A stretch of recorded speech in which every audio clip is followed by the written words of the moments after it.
Sabia bem da dolorosa condição que aqui vim encontrar. Está consciente, portanto, de que a sua mensagem provocará conflitos. E conflitos houve mesmo. Abundantes, sangrentos, interpessoais e coletivos, brigas de família, perseguições inquisitoriais, turbulências internas, cruzadas, e até guerras de maior porte, em torno de seus ensinamentos ou que lhe tenham sido atribuídos. Mais uma de suas importantes contribuições oferece Puech a propósito do Logion 16, ao retomar para exame o termo solitário, monacos, em grego, que também figura nos Logia 4 e 23. Escreve Puech. Monacos é, definitivamente por certo, segundo nos parece, a palavra-chave do vocabulário técnico específico ao nosso documento, Evangelho de Tomé. Nela se condensa e culmina todo um sistema de especulações, que se definiria muito bem como uma espécie de gnose encrática. Em outras palavras, a gnose seria um sistema de ideias dominado pela mística da unidade. Cautelosamente, adverte o erudito autor que essa é uma conclusão algo prematura ou, pelo menos, provisória. De minha parte, entendo-a perfeitamente admissível como proposta interpretativa. Para o gnóstico, o grande problema do ser é estar separado da divindade e a meta, intensamente desejada, a reunificação com ela. 17. Jesus disse: Eu lhes darei o que nenhum olho viu, o que nenhum ouvido tem ouvido, o que a mão jamais tocou e o que não alcançou o coração do homem. Não resta dúvida de que, mesmo dentro do quadro ético-religioso que encontrou no seio do povo que escolheu para recebê-lo, Jesus tinha consciência do poder renovador de sua mensagem. Respeitou a estrutura básica da religião praticada em Israel, pregou nas sinagogas por onde andava, cumpriu até alguns dos ritos e preceitos que a lei mosaica impunha. Ao mesmo tempo, contudo, trabalhou ativamente para mudar a ideia que se fazia da divindade. Em lugar de um Deus severo, rígido, belicoso, implacável e ciumento, propunha a figura de um pai austero, sim, mas amoroso, pronto a compreender e perdoar nossas fraquezas. Sem faltar ao respeito com os procedimentos básicos do culto judaico, combateu com veemência o excesso de legalismo, a submissão cega ao ritualismo e a maneira hipócrita adotada por muitos que mantinham as aparências, mas eram como sepulcros caiados, cheios de podridão íntima. Por isso, propunha uma filosofia de vida profundamente renovadora, como nunca tinha sido vista ou praticada. Dizia coisas que ninguém ouvira até então. Ofereceu às multidões carentes situações concretas que ninguém testemunhara, como poder tocar com as mãos o corpo sádio de um ex-leproso. O impacto de sua mensagem foi tão significativo que colocou no coração de muitos emoções e propósitos que nunca lhe haviam estado. O Logion é de grande beleza e transparência. 18. Os discípulos disseram a Jesus: Dize-nos como será o nosso fim. Jesus disse: Já descobriram vocês o princípio para procurarem saber como é o fim? Pois onde está o princípio, aí estará o fim. Feliz aquele que se coloca no princípio, ele conhecerá o fim e não provará a morte. O problema que suscitado é amplo e complexo.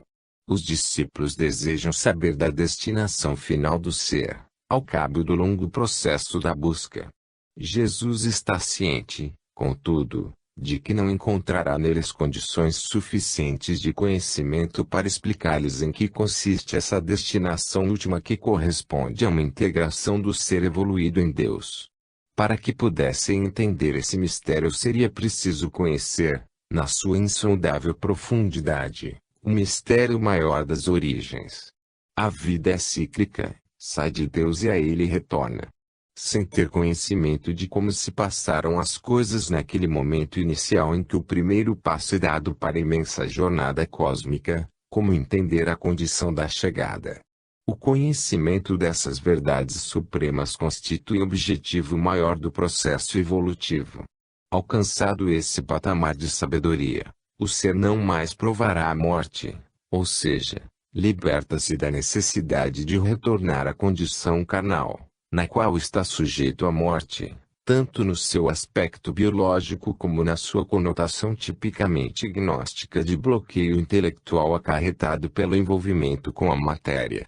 No Logion de número 49 sublinhado, o mesmo conceito cíclico da vida é destacado. Felizes os solitários e os eleitos, porque encontrarão o reino. Vocês, de fato, saíram dele e ele retornarão. Poeste confessa a dificuldade em traduzir corretamente o termo copta correspondente e admite que a palavra francesa solitaire não é a melhor, mas a que mais se aproxima. A versão em língua inglesa, publicada por Enek, também decidiu por essa palavra, solitary, embora não lhe faça ressalvas, como Poeste. Este é que propõe outros termos e expressões igualmente cabíveis, como sozinho, isolado, celibatário, continente, único ou unificado, revertido a si mesmo e à unidade. No contexto do gnosticismo, creio mais adequado o sentido último, ou seja, o de que solitários são os que conseguiram, segundo a terminologia gnóstica, fazer de dois um, voltar à unificação como o todo, depois de estar separado dele. O que, aliás, está sugerido na frase com a qual o Logion se encerra. É, porém, no Logion número sublinhado 50 que a poesia alcança o seu mais alto nível de transcendência, ao apresentar em linguagem de insuperável beleza o conceito cíclico da partida e do retorno. Assim, 50. Jesus disse, se lhes disserem, de onde vêm vocês? Respondam, nascemos da luz. Lá onde a luz nasce de si mesma, ela se ergue e se revela na sua imagem. Se lhes disserem, quem são vocês? Digam, somos seus filhos e eleitos do Pai vivo. Se lhes perguntam, qual o sinal do Pai que está em vocês? Digam-lhes, é um movimento e um repouso. Esse texto de singular plasticidade é também de insondável profundidade. Sem tentar explicar a quem não o poderia entender a origem e destinação final dos seres, o dito informa que todos viemos da luz e ela voltaremos. Não a luz criada, mas a incriada, gênese causa primeira da vida, energia pura, inteligente e criadora que está ali, majestosa, mas invisível. Ela é intocável e inatingível na sua essência, dado que somente se revela naquilo em que se manifesta, na projeção de sua imagem.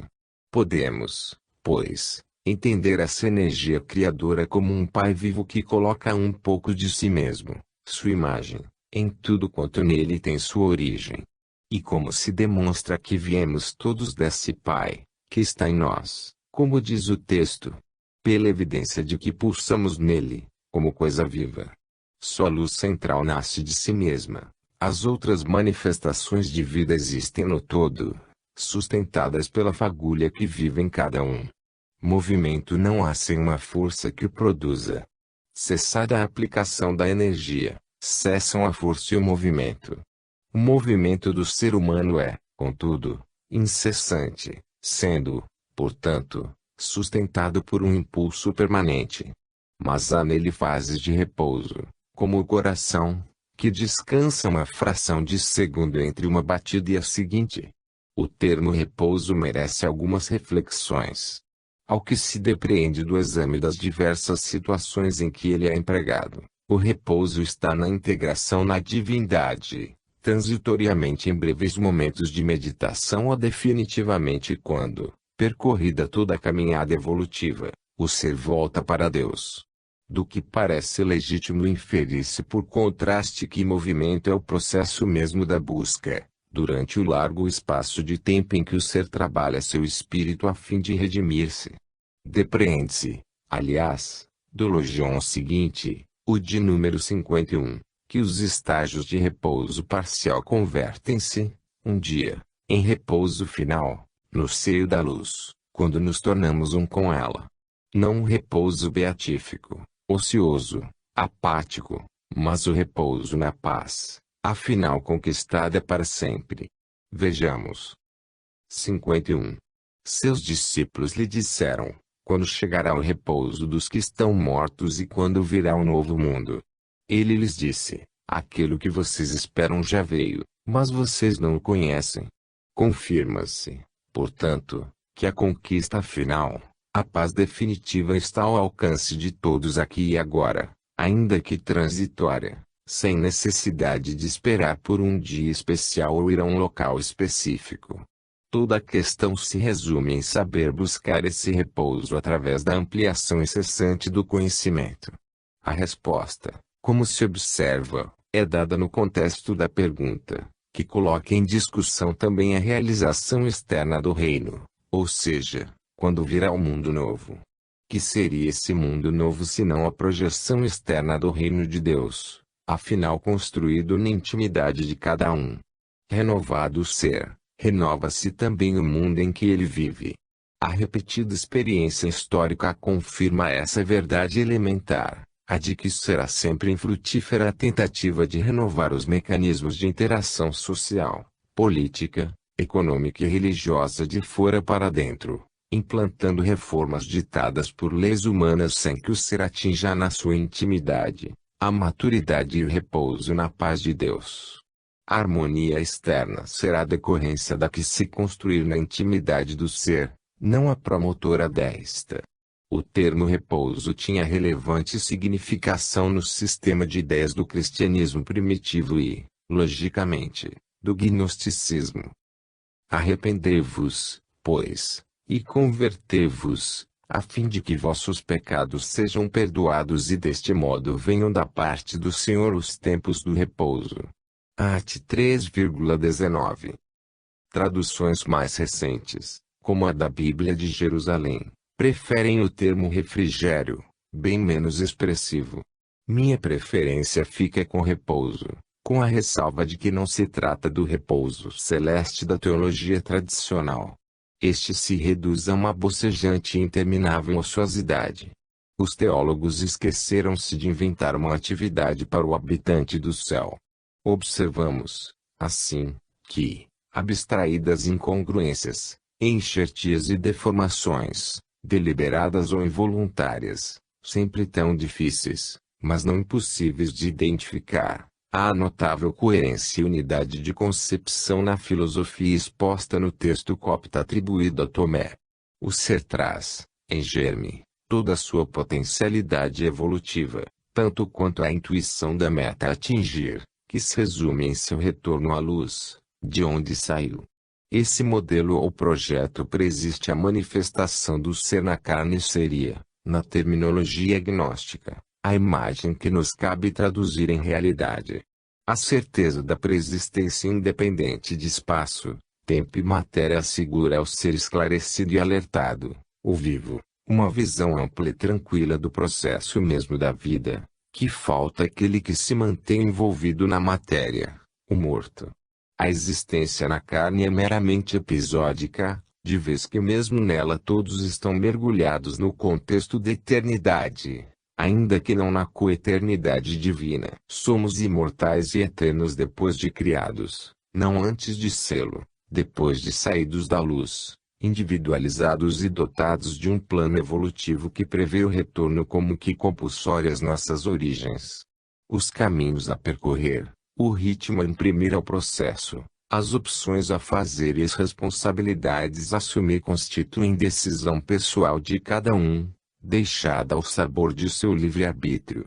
A compulsoriedade da destinação é o elemento de controle, a presença do determinismo finalista, sem o qual o livre-arbítrio seria absoluto, a ponto de subverter a ordenação cósmica que prevalece tanto nas leis da física como nas da ética. Esse mecanismo evolutivo seria impraticável sem o dispositivo das vidas sucessivas, tantas quantas necessárias ao aprendizado e às correções de rumo.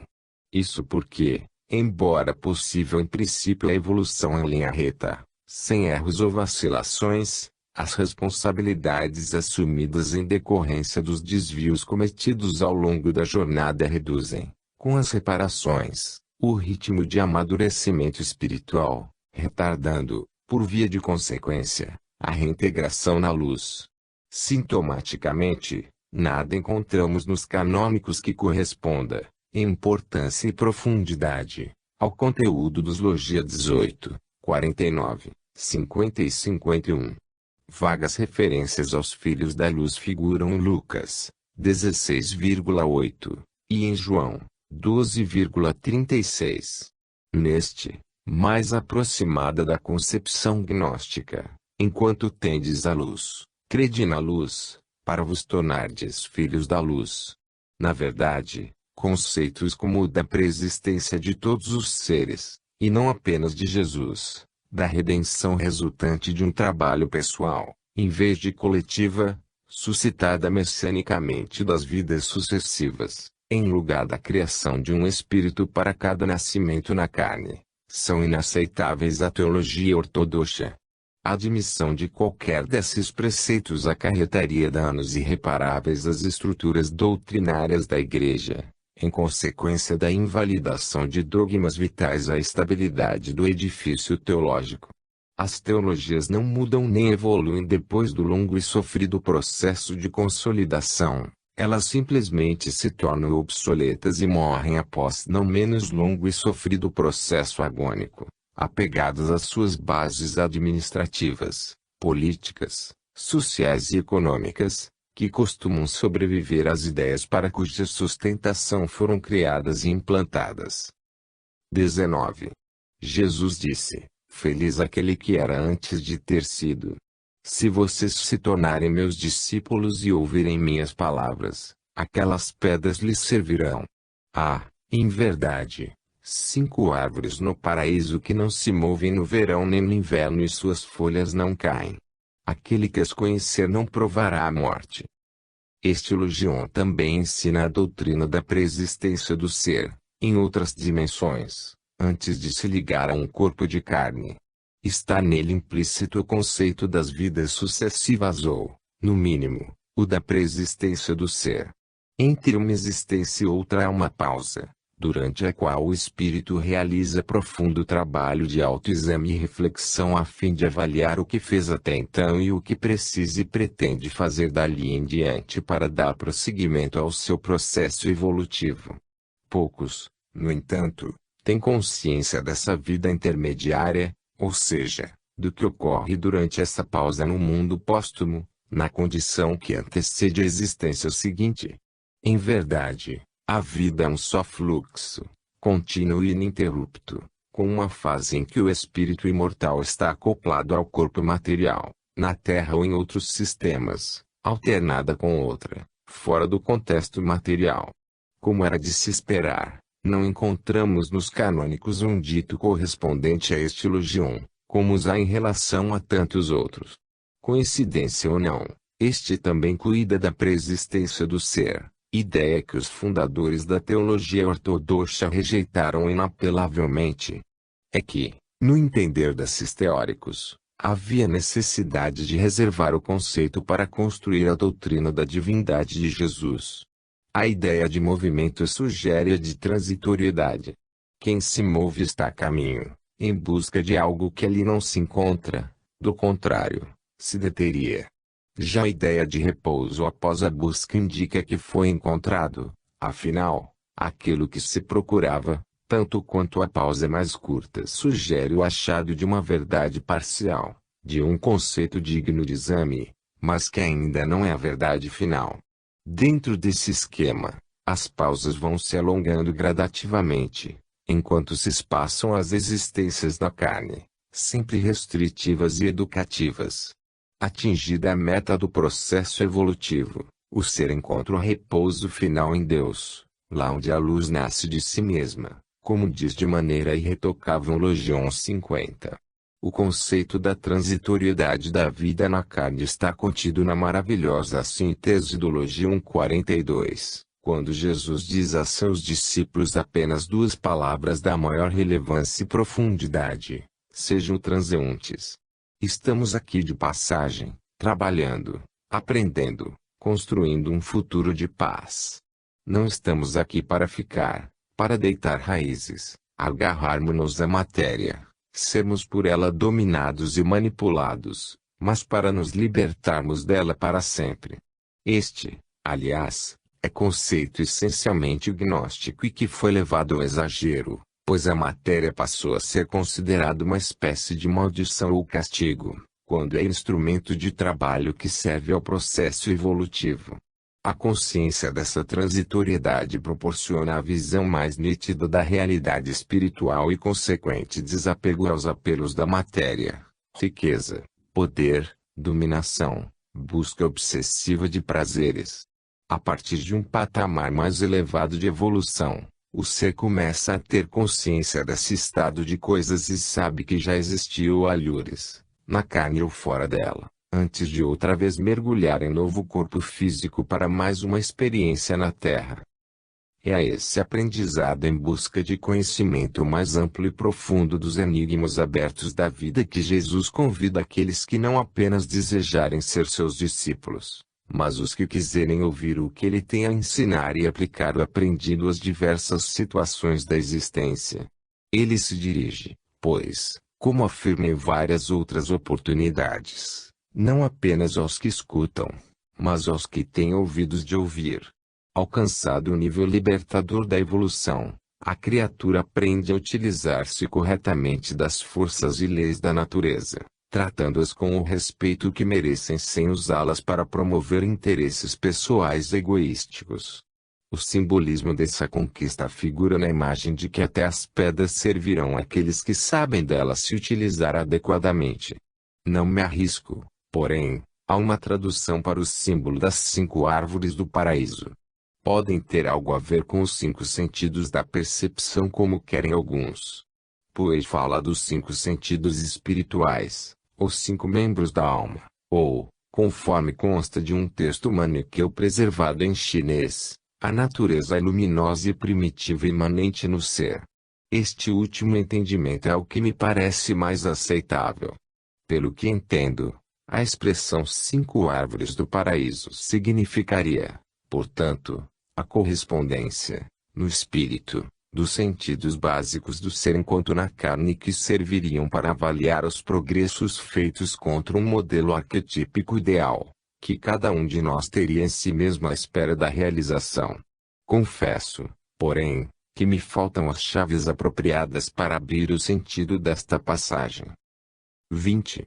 Disseram os discípulos a Jesus: diga-nos a que se assemelha o reino dos céus. Ele lhes disse: assemelha-se a um grão de mostarda, a menor de todas as sementes, mas que, ao tombar sobre a terra cultivada, produz um grande galho e se torna abrigo para as aves do céu.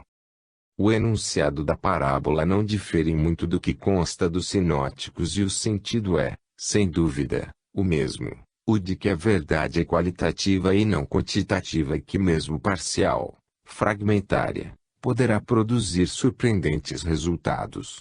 A enganosa insignificância da semente de mostarda serve para chamar a atenção para aspectos aparentemente irrelevantes que podem ser de grande valor. É situação diversa daquela figurada no Legião 8, que aconselha jogar fora o peixe miúdo, a fim de aproveitar corretamente o peixe grande. Em confronto um com o outro, podemos entender que não se deve decidir pela simples aparência. Coisas minúsculas podem ser muito importantes ou sem nenhum valor, conforme a situação em que se apresentam. Tanto na parábola dos peixes miúdos, porém, quanto na da semente de mostarda, os diminutos fragmentos de sabedoria e conhecimento somente se tornam úteis quando desenvolvidos, trabalhandos, amadurecidos. O peixe grande e o galho, de vez que há sempre uma finalidade útil em vista. O peixe, para alimentar, o galho de mostarda, para abrigar os pássaros, mas desde que tenham crescido. 21. Disse Maria a Jesus: a que se assemelham teus discípulos? Ele disse: assemelham-se a crianças que residem num campo que não lhes pertence. Quando chegar o dono do campo, ele dirá: saiam do meu campo. Eles se desnudam na presença do dono e lhe entregam o campo. Por isso eu digo, se o dono da casa sabe que o ladrão virá, ele velará enquanto este não vem e não deixará que ele penetre na casa de seu reino mansão real, segundo Poesch, a fim de carregar seus bens. Vocês, contudo, velem a face do mundo, cinjam a cintura com grande força para que os ladrões não encontrem meio de chegar até vocês. Porque, a vantagem com a qual vocês contam, eles encontrarão. Que haja entre vocês um homem prevenido.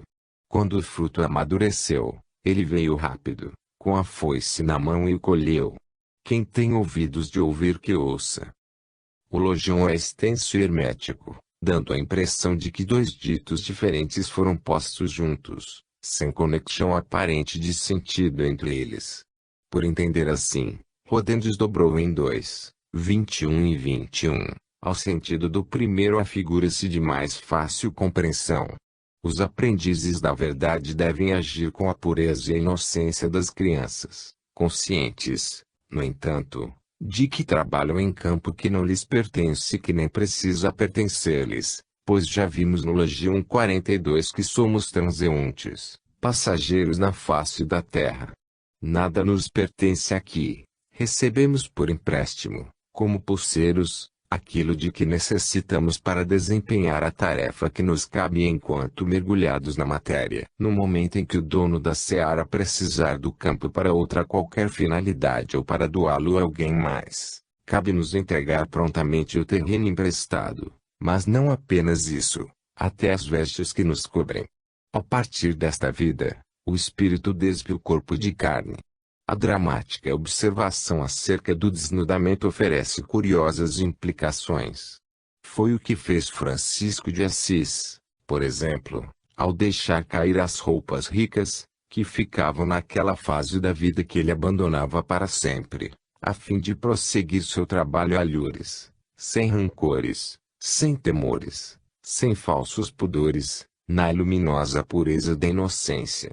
Esta, aliás, é frequentemente associada à espontaneidade da infância, fase em que o espírito retornado à carne ainda não se revelou na plena força de suas virtudes ou imperfeições.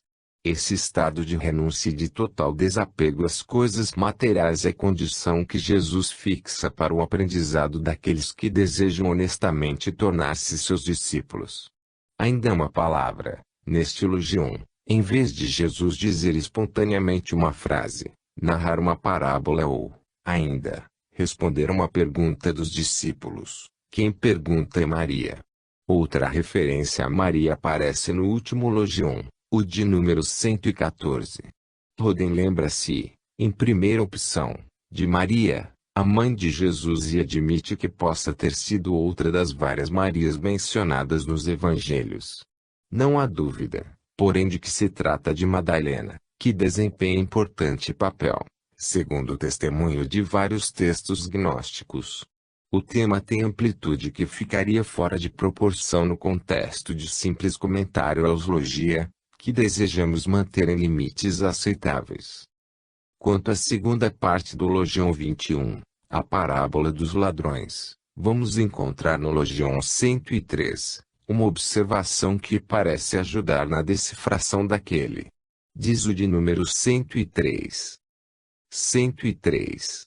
Jesus disse: Feliz o homem que sabe a que horas da noite virão os ladrões, pois assim ele se levantará, reunirá suas forças e cingirá sua cintura antes que eles entrem.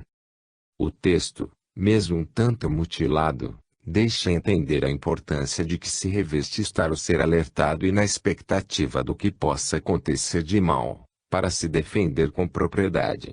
Encontramos em Mateus 24,42 a 43, dito semelhante, mas não aplicado da maneira que se depreende dos Logia 21 e 103 e sim como um estado de alerta para a hora em que o Messias bíblico, representado pelo Cristo ressurreto, voltaria para estabelecer o reino de Deus na terra. Está em Mateus. Vigiai, portanto, porque não sabeis em que dia vem o vosso Senhor. Compreendei isto: se o dono da casa soubesse em que vigília viria o ladrão, vigiaria e não permitiria que a sua casa fosse arrombada. Por isso, também vós ficais preparados, porque o Filho do Homem virá numa hora que não pensais. Este é um excelente exemplo para demonstrar-se que situações de ditos autênticos podem ter sido utilizados nos canônicos para dizer coisa bem diferente do que significaram originariamente. A advertência sobre a vigilância também no orai e vigiai é ensinamento de caráter geral para que não nos deixemos envolver pelo mal e não regra transitória passada àqueles que, no primeiro século, ficaram na expectativa do retorno do Messias glorificado, segundo profecias adaptadas à situação. O mal parece sempre à espreita porque ainda trazemos no acervo de nossas imperfeições os encaixes aos quais ele se acomoda com facilidade se não estivermos atentos e vigilantes. Por isso, a hora em que podemos nos deixar envolver é incerta e perigosa como o ladrão, este porque nos rouba os haveres, a invigilância porque nos priva da paz de espírito. Vemos, ainda, no Legião 21, infine, que mesmo a pessoa razoavelmente evoluída, fruto maduro, corre o risco de pôr a perder importantes conquistas espirituais, porque, em momento de invigilância, alguém chegou rápido e envolveu nas teias do mal. 22. Jesus viu umas crianças que mamavam. Ele disse aos seus discípulos: estas crianças assemelham-se aos que entram no reino. Eles lhe disseram: então, tornando-nos crianças, entraremos no reino. Jesus lhes disse: quando vocês fizerem de dois um e fizerem o interior como o exterior como o interior, e o que está em cima como o que está embaixo, e quando fizerem do masculino e do feminino uma só coisa, de sorte que o masculino não seja masculino e que feminino não seja feminino, quando fizerem dois olhos em lugar de um olho, e uma mão em lugar de uma mão e um pé em lugar de um pé, uma imagem em lugar de uma imagem, então entrarão no reino.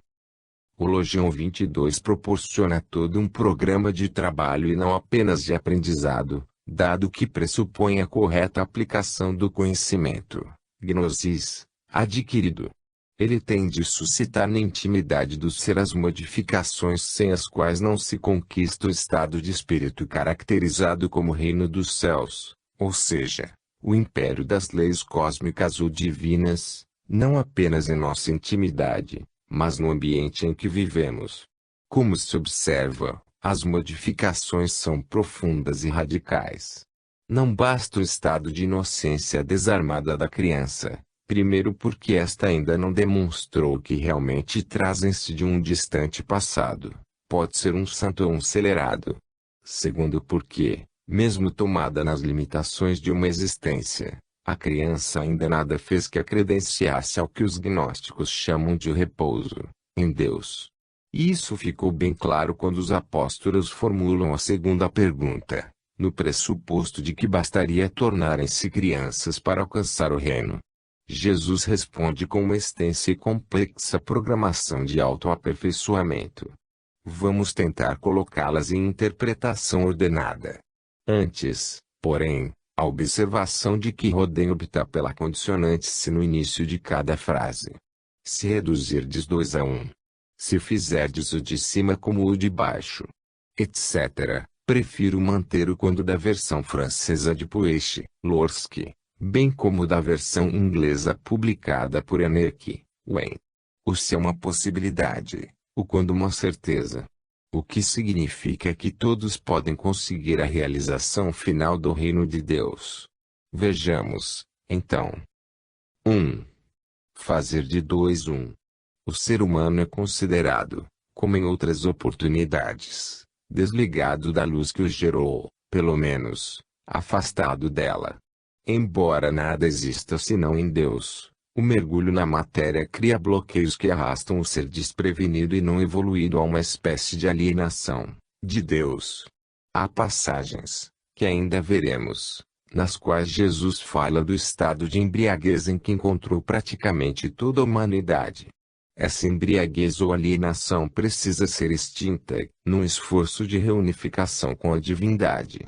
Em outras palavras, temos de, pelo menos, manter viva a consciência de que somos parte integrante daquele que nos criou e nos sustenta. Isto fazer de 2, Deus e a criatura uma só coisa. Como se poderia, de fato, chegar ao estado de maturidade caracterizado como reino dos céus sem esta noção básica. 2. Fazer o interior semelhante ao exterior e vice-versa. Entendo que isso signifique trazer para dentro de si a ordem, a paz e o equilíbrio implícitos nas leis naturais e, em seguida, projetar esse estado de coisas nas estruturas sociais e políticas que regulam, enfim, o sistema de intercâmbio na comunidade em que vive a pessoa. Em suma, projetar, no exterior, o reino dos céus construído na intimidade do ser. 3. Fazer o que está em cima igual ao que está embaixo. E uma complementação do dito anterior, dado que a unificação implica uma integração cósmica, na qual não existe em cima nem embaixo, como aprendemos em Einstein. 4. Fazer do masculino e do feminino uma só coisa.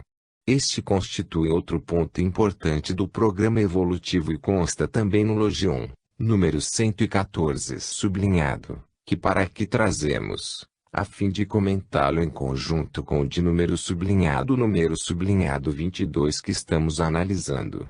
Diz o 114, o último, aliás. 114. Simão Pedro lhes disse, que Maria saía do nosso meio, pois as mulheres não são dignas da vida.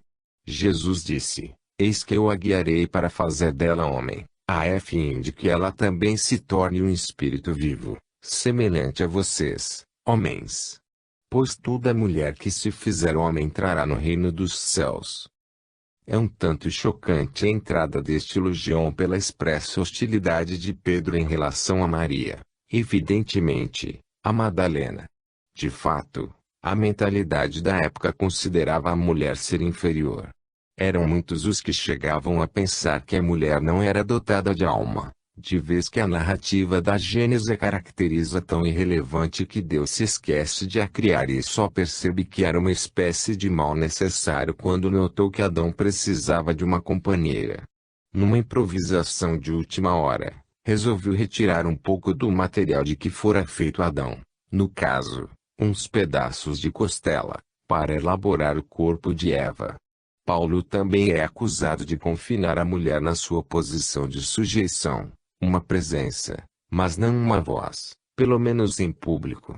Era para ser vista, não ouvida e, mesmo vista, discretamente, motivo pelo qual não deveria enfeitar-se demais nem vestir-se com espalhafato. Eram severas as normas de comportamento ditadas à mulher naquela época. Paulo recomenda que, se não entendessem alguma coisa na igreja, deixassem para perguntar aos maridos, em casa. Nas sinagogas ficavam segregadas e sem acesso à área reservada aos homens. Mesmo dentro desse contexto rígido, a atitude atribuída a Pedro é hostil. Aliás, parece mesmo ter havido problemas de relacionamento entre Pedro e Madalena, segundo outros escritos gnósticos, como o Evangelho de Maria. A doutora Elaine Pageus observa que, à vista deste Logion, os homens formavam o legítimo corpo da comunidade, ao passo que a participação das mulheres somente era permitida depois de assimiladas aos homens. É realmente o que diz o texto, mas em confronto com o Logion 22, notamos que o 114 não está redigido de maneira correta. Não é que a mulher tenha de transformar-se em homem para tornar-se digna da vida. O que é preciso é que o masculino não seja masculino e o feminino não seja feminino. Em outras palavras, há que superar a fase de polarização sexual. Melhor ainda, que as energias habitualmente canalizadas para a atividade sexual tenham outra destinação. No mito da criação de Adão e Eva, Deus desdobrou o ser em dois, macho e fêmea, porque assim exigiu o processo de reprodução da espécie. Os gnósticos entendiam que a reunificação constitui importante etapa do processo evolutivo. Não para fazer da mulher um homem e deste uma mulher, mas promovendo em ambos um equilíbrio de forças.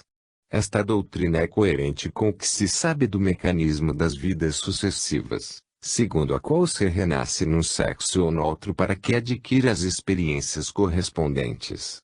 Mesmo porque, nos estágios mais elevados da carreira evolutiva, não estará ao ser sujeito aos repetidos renascimentos na carne e, portanto, não terá mais necessidade do dispositivo reprodutor. Não é sem razão que se caracteriza que um debate estéril como a discussão em torno do sexo dos anjos. Se considerarmos o anjo como ser altamente evoluído, de fato, não será homem nem mulher e sim uma criatura espiritual, no qual o problema do sexo não mais ocorre da forma e com as funções com as quais o conhecemos.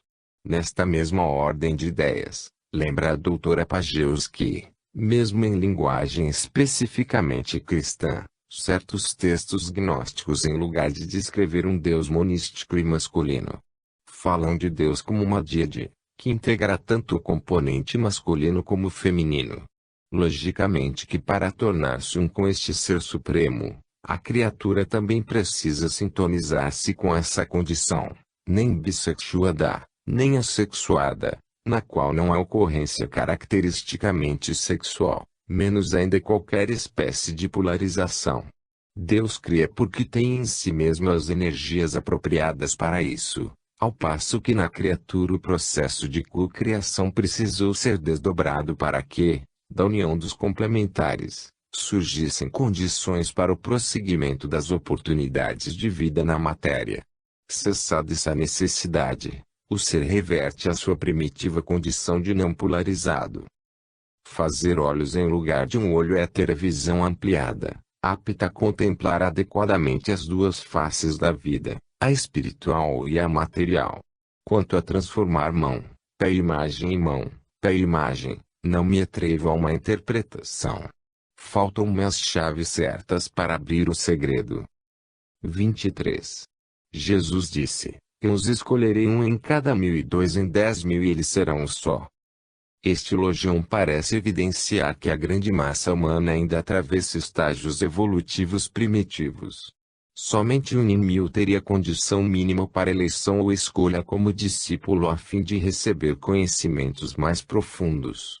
Os números indicam ainda que a escolha vai ficando mais difícil na massa remanescente, dado que o segundo eleito deve sair de um grupo de 10.000 e não apenas de 1.000, como o primeiro. Desses dois, Jesus promete fazer um, ou seja, guiar seus passos para que se reintegre na luz, tornando-se um com ela. Poesch adverte que a expressão só está empregada no mesmo sentido em que foi usada no Logion 16, onde vimos que o termo copta monacos não quer dizer apenas sozinho, solitário, isolado, mas também revertido a si mesmo e à unidade. Há, portanto, dois tipos de reunificação, uma consigo mesmo, outra com Deus. 24. Seus discípulos disseram: faz-nos conhecer o lugar onde tu estás, pois necessitamos procurá-lo. Ele lhes disse: aquele que tem ouvidos, que ouça. Há luz dentro de um ser de luz e ele ilumina o mundo todo. Se ele não iluminar, as trevas se fazem. Inicia-se o dito com uma observação curiosa. Quando os discípulos se referem ao lugar onde Jesus está, ao que parece, no momento em que conversam. Ora, são vários os textos gnósticos que resultam de diálogos, autênticos ou imaginados, entre Jesus, após a sua morte, e os discípulos que permaneceram no mundo. Essa realidade, fartamente documentada em escritos canônicos, como Atos dos Apóstolos, Epístolas de Paulo, Pedro e João, bem como no quarto Evangelho, é confirmada nos textos gnósticos, especialmente no Evangelho de Maria.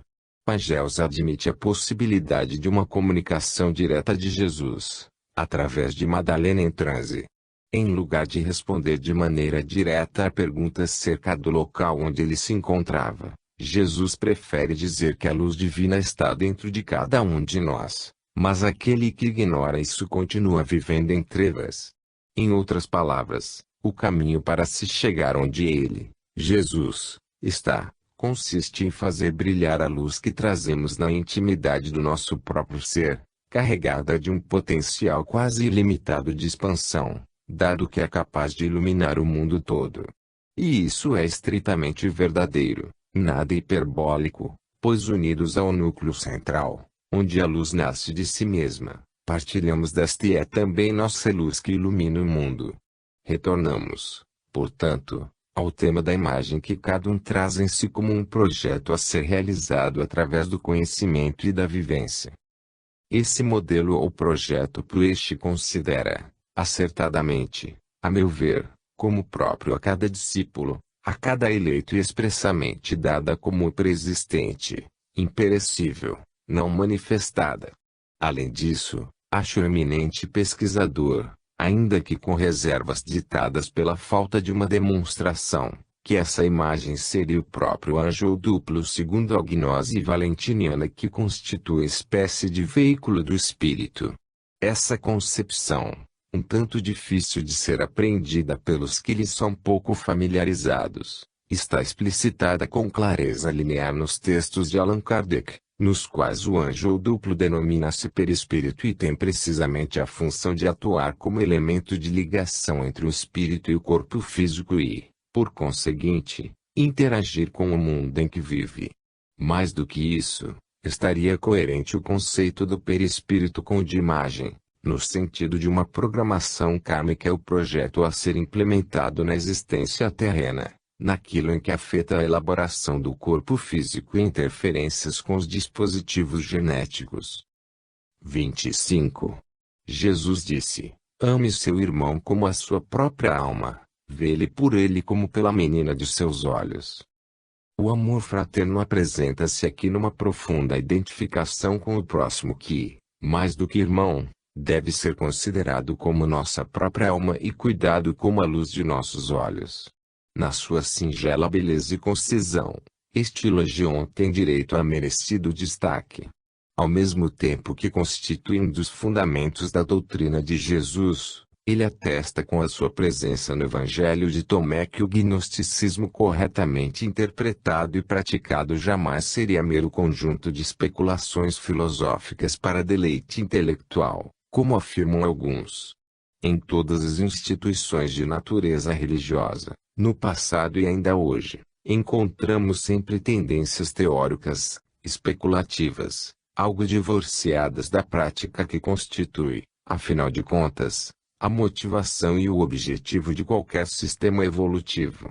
O gnosticismo certamente não escapou a esse tipo de desvio ideológico, mas os textos de Tomé nos dão testemunho de uma doutrina de transparentes disposições éticas e humanistas, na qual a solidariedade constitui componente vital ao programa de libertação do espírito de seus vínculos limitadores com a matéria.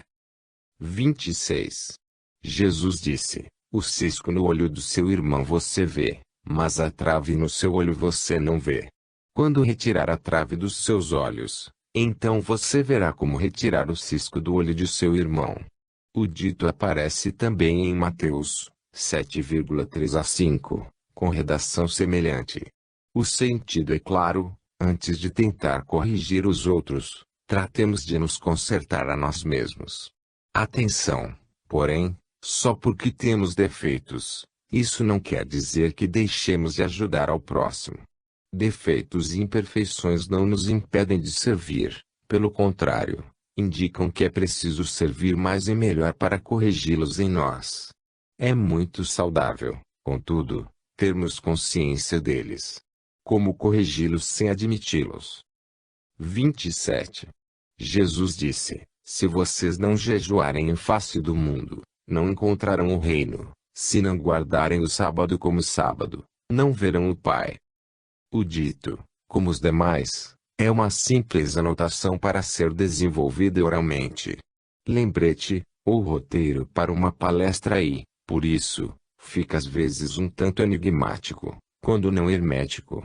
Jejuar perante o mundo podemos imaginar o que seja, algo como estar no mundo, mas não pertencer a ele, renunciando aos seus atrativos, que poderão fortalecer em vez de afrouxar os laços que prendem o espírito à matéria, da qual quanto mais cedo libertar-se melhor. Essa é uma das constantes da pregação gnóstica, a ideia do espírito aprisionado na matéria. Mas que será guardar o sábado como sábado? Sabemos que o sábado era dia de repouso, de oração e de recolhimento para meditação, durante o qual não se fazia o trabalho habitual da semana. Imagino que a recomendação seja no sentido de que não fossem ultrapassados os limites do razoável na observação de tais preceitos, que muitos exageravam. Disse certa vez o Cristo que o sábado foi feito para o homem, não o homem para o sábado.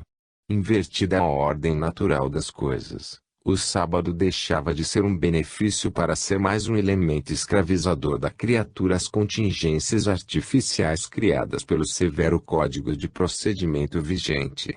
Nesse sentido, o sábado não deveria ser mais do que isso mesmo, um dia da semana separado para a meditação e o repouso. 28. Jesus disse: Estive no meio do mundo e me manifestei a eles na carne. Encontrei-os a todos bêbados e nenhum deles com sede, e minha alma sofreu pelos filhos dos homens, pois eles são cegos em seus corações e não enxergam que vieram ao mundo vazios e vazios procuram sair do mundo. Agora estão bêbados e só se arrependerão quando abandonarem o vinho. Aí temos outro dito em que Jesus parece falar já na condição de espírito, ou seja, após a morte na cruz, dado que se refere a si mesmo em situação passada. Estive no mundo e acrescenta que encontrou os seres humanos como que adormecidos na matéria, alienados nela, esquecidos de sua condição espiritual e, mais que isso, desinteressados de qualquer aprendizado ou conhecimento, sem sede. Confessa singelamente o sofrimento que lhe causou a observação de que não só estavam cegas as criaturas acerca da realidade espiritual como ignorantes de que vieram para um trabalho de realizações e conquistas pessoais e, como nada faziam para o cumprimento de tais programações, voltariam à vida espiritual, no mundo invisível, de mãos vazias, tal como vieram, sem nada terem realizado de concreto. Continuavam, pois, alienadas e só poderiam dar início a um trabalho regenerador em si mesmos depois de despertas, e que não voltassem a se enlear nas ilusões do mundo. Profunda lição em emocionada palavra de compaixão. 29. Jesus disse: Se a carne foi feita para o espírito, é maravilhoso, mas se o espírito foi feito por causa do corpo, isso é a maravilha das maravilhas. Quanto a mim, contudo, maravilho-me disto, de que tão grande riqueza tenha sido colocada nesta pobreza. Aqui vemos Jesus contemplando a obra de Deus. É evidente para ele que o corpo material foi organizado para servir de habitação temporária, sejam transeuntes, disse ele, ao espírito. Observa, porém, que, reversamente, o espírito foi criado para que o corpo pudesse desenvolver suas potencialidades. Aristóteles distinguia a potência do ato, ou seja, de um lado, o plano, o projeto e a possibilidade da realização e de outro, a concretização. Jesus vê com clareza a interação espírito, matéria e matéria, espírito, mas se deixa maravilhar ainda mais de que uma potência tão grande quanto o espírito, fagulha divina, de possibilidades praticamente ilimitadas de evolução e conhecimento tenha podido ser acoplado a mero bloco de matéria viva, perecível, transitória, efêmera. O ser imortal, dotado de energia incorruptível, habitando um corpo corruptível e descartável. É também um momento de humildade este. Sendo tão grande e emancipado por completo das limitações humanas, Jesus ainda se detém aqui e ali, por um momento, para contemplar extasiado a obra insuperável de Deus. 30. Jesus disse: Onde há 3 deuses, eles são deuses. Onde há 2 ou 1, eu estou com ele. O dito está na categoria dos herméticos e esotéricos. Ficaria mais claro, entendo eu, se sofresse pequena cirurgia redacional, com exclusão da expressão 2 ou, isto é, se a segunda frase se referisse a apenas um Deus. Teria havido aqui uma enxertia. Acho defensável a hipótese, dado que a palavra final do dito está no singular. Explico-me.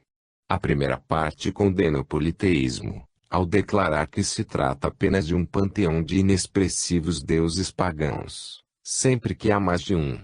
Na segunda frase explica-se que Deus é único e este Deus único ele, Jesus, está unido. Da maneira que está, a frase é gramaticalmente incorreta.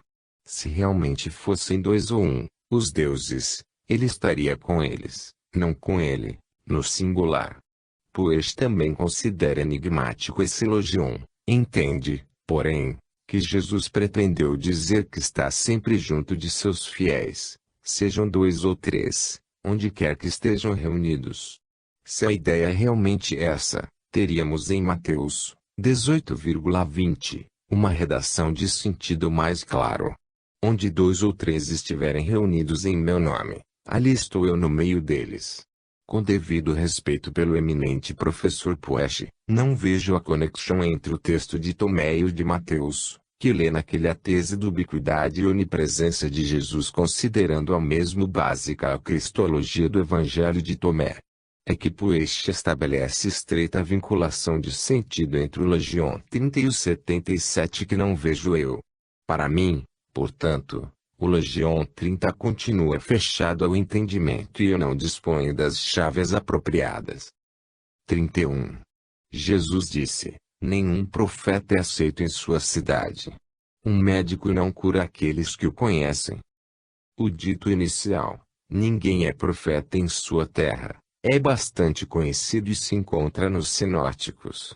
Seu complemento acerca do médico constitui novidade, se é que se pode dizer isso de um texto que ficou preservado 1600 anos. Também essa é uma grande verdade. O médico desconhecido, de outra cidade, de um grande centro onde outro país goza de prestígio, do qual entre os locais e familiares não desfruta. Os sinóticos colocam o dito ao narrar a visita de Jesus a Nazaré, que os modernos pesquisadores e estudiosos acreditam ser mesmo sua cidade natal. Pelo menos, ali viveu ele alguns anos, na infância e juventude. Quem o conhecera nesse tempo poderia conceder-lhe as credenciais de um profeta, e mais, do Messias prometido. Pois não era ele aquele menino, filho do carpinteiro e não eram seus irmãos e irmãs dali mesmo. Então, curiosamente, Mateus acrescenta que ele não conseguiu realizar muitos milagres em Nazaré, por causa da incredulidade deles, o que se ajusta à segunda parte do dito, segundo a qual o médico com quem nos familiarizamos não parece suficientemente bom para cuidar de nossas mazelas. O milagre, contudo, não acontece somente àquele que crê. 32. Jesus disse, uma cidade construída sobre uma elevada montanha, e, fortificada não cairá, nem poderá permanecer oculta. O sentido parece ser o de que um ser evoluído e sábio colocasse, mesmo que não o deseje, em posição de relevo e destaque todos o veem, mas é preciso também que se mantenha vigilante para ficar a salvo dos ataques e, se atacado, não venha a ceder. Não nos deixeis cair em tentação. Ensinou ele no Pai Nosso. 33. Jesus disse, aquilo que você ouve com um ouvido e com o outro, proclamo de cima dos telhados. Com efeito, ninguém acende uma lâmpada para botá-la debaixo de um alqueire, nem pô-la em local escondido, mas no lampadário, para que quem quer que entre e saia, veja sua luz. O logion parece uma continuação do anterior ou uma explicitação dele. Realmente, aquele que atingiu o nível adequado de conhecimento e sabedoria põe-se inevitavelmente em destaque e se expõe a um assédio, que pode ser incômodo e um tanto perturbador, mas não deve guardar egoisticamente para si mesmo todo o seu conhecimento. A sabedoria deve servir para iluminar também caminhos alheios. A imagem literária, segundo a qual os que entram e saem vejam a sua luz, é muito feliz e adequada para figurar que uma pessoa desse nível é procurada por muitos que desejam aconselhar-se com ela e pedir orientação para seus problemas pessoais. Esse tipo de assistência espiritual não deve ser negado, porque é parte da tarefa daquele que já conseguiu para si um pouco de iluminação. Não se trata, pois, de exibição e sim da singela aceitação de uma realidade que a própria pessoa construiu em si mesma e que está sendo utilizada para servir ao próximo.